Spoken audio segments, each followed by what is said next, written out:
Non. Ouais, si, dans quelques jours, on sera tous en enfer, les gars.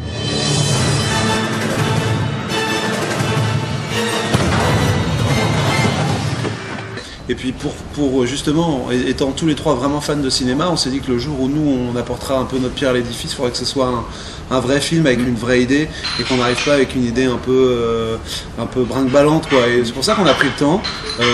On a eu quelques propositions de films. Premier film du Palmacho mais pas intéressante, ou en tous les cas qui ne nous convenait pas. Et je pense qu'on a laissé un peu mûrir tout ça et il fallait qu'on trouve une vraie idée aussi qui diffère un peu de ce qu'on fait des sketchs, c'est-à-dire que passage de sketch télé au cinéma, on voulait quelque chose de beaucoup plus ambitieux, on voulait quelque chose de plus grand en fait, mais justifié. Donc on trouve que la Seconde Guerre mondiale c'est une époque qui malheureusement ou heureusement pour nous est très cinématographique et dans laquelle on a injecté plein de choses, on a injecté notre humour à nous, on s'est inspiré de beaucoup de films et voilà, je pense qu'on retrouve un petit peu les films comme La Grande Vadrouille ou La 7ème Compagnie ou même dans les références de réalisation de Jonathan, des Indiana Jones ou des films comme ça, on avait envie vraiment d'attendre le bon moment pour mettre tout ce qu'on avait envie de mettre dans notre premier film et d'écrire une vraie histoire aussi. On se fond dans Damas. Bonsoir. J'attaque l'ambiance. Et vous avez réussi à rejoindre Londres. Ils sont un commando à eux tout seuls, des cracks. Aigle perçant et cheval de nuit. Mais quel talent! C'est ridicule. Je pense qu'ils avaient une vraie histoire, ils avaient vraiment cette ambition d'un road trip et presque pour utiliser des grands mots, du parcours initiatique de ces deux personnages qui vont faire plein de rencontres et qui vont évoluer en faisant toutes ces rencontres. Et donc comme dans plein de films qui sont des road trips ou des voyages initiatiques comme ça, forcément on rencontre plein de gens, ce qui amène à des sortes de petites scénettes et ce que tu peux appeler des sketchs, mais je crois pas que là ce soit... on passe pas du coq à l'âne quoi, c'est-à-dire que c'est pas genre d'un coup on va faire un sketch sur ça et puis on va faire un autre truc. Là tout est quand même cohérent et... Nous avons affaire à des professionnels. Tu mènes l'art de la discrétion comme personne. Je crois que vous savez pas à qui vous avez affaire. Ils ont déjà franchi tous les barrages. Tu l'as flingué là! Ça va, il a juste trop chauffé! Parce que nous, en tant que comédiens, quand on va jouer dans un autre film, très honnêtement, c'est des vacances. Non mais sans rigoler, c'est des vacances parce que on vient te chercher, on t'emmène, tout va bien, tout se passe bien et tout, c'est très cool. Or là, on écrit, on joue, on fait attention à tout. Jonathan qui a pris le bébé en main et qui a tout organisé. T'allais dire chapote. Ouais, mais j'étais pas sûr. Mais j'étais pas sûr. Et voilà, et c'est vraiment là pour le coup un vrai travail pendant 2 mois et demi. On est là tout le temps pendant 2 mois et demi. Posez vos armes. La femme que tu prends en otage nous a appris à viser comme personne.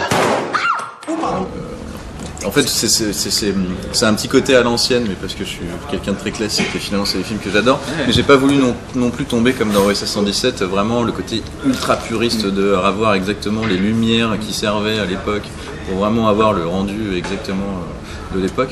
Donc là, c'est un rendu moderne, plus à la manière d'Inglourious Basterds, où il y a une image très colorée, très pop. Et qui est moderne. Moi je trouve, voilà, j'ai pas voulu jouer en tout cas le côté vintage. Maintenant que je suis dans la résistance, je me suis dit qu'il me faudrait un nom de code à moi aussi. Et j'ai choisi Poney. Poney c'est mignon, ça se faufile, ça a une crinière. Mais c'est chouette Eugène. C'est des gens même qui n'avaient pas connu le succès qu'ils ont aujourd'hui. C'est par exemple Ken Kojandi qui a fait Bref, avait déjà tourné avec nous avant Bref en fait. On est de la même génération, on a les mêmes références et donc en fait quand on a écrit le scénario on s'est pas dit tiens il faut absolument mettre Kian par exemple dans le film ou Baptiste Le Caplin ou d'autres, ou qui que ce soit, on a vraiment écrit le scénario et une fois qu'on a terminé on s'est dit bon à qui est-ce que ce rôle peut correspondre en fait vraiment. Au suivant. Oh là là, je ne vois rien, je suis dans le noir. J'ai bien peur que ma vue m'empêche de me battre. Oh le morceau. Donc la vue c'est bon. Avec David, comme on n'a jamais écrit de scénario de long métrage, on savait pas comment on écrit un scénario de long métrage. Donc on a écrit une sorte de grande histoire, le synopsis, on a essayé de tout résumer en quelques pages. Et puis après on s'est dit, mince, mais comment on va mettre des gags? C'est-à-dire comment les gens vont comprendre quand ils vont le lire, vraiment sur papier, que là en fait il faut que ce soit drôle. Donc on s'était dit qu'est-ce qu'on fait? On écrit le scénario de manière hyper sérieuse et à côté on se fait un petit fichier Word Excel en disant ceci est une blague de ça, il va se passer ça, parce qu'en fait s'il dit ça, ça sera le contraire. Et on s'est dit que ça va être complètement illisible et beaucoup trop long. Donc en fait, on a pris le parti de tout écrire, de tout décrire. Et en fait, en 2 ans et demi, avec quelques pauses quand on écrivait les sketchs pour les primes, pour Direct 8, pour D8, pardon, on a écrit un scénario d'à peu près 200 pages. Et on nous a dit que non, normalement un scénario c'est 103, 104. Donc vous allez vous calmer tout de suite. Donc calmez-vous.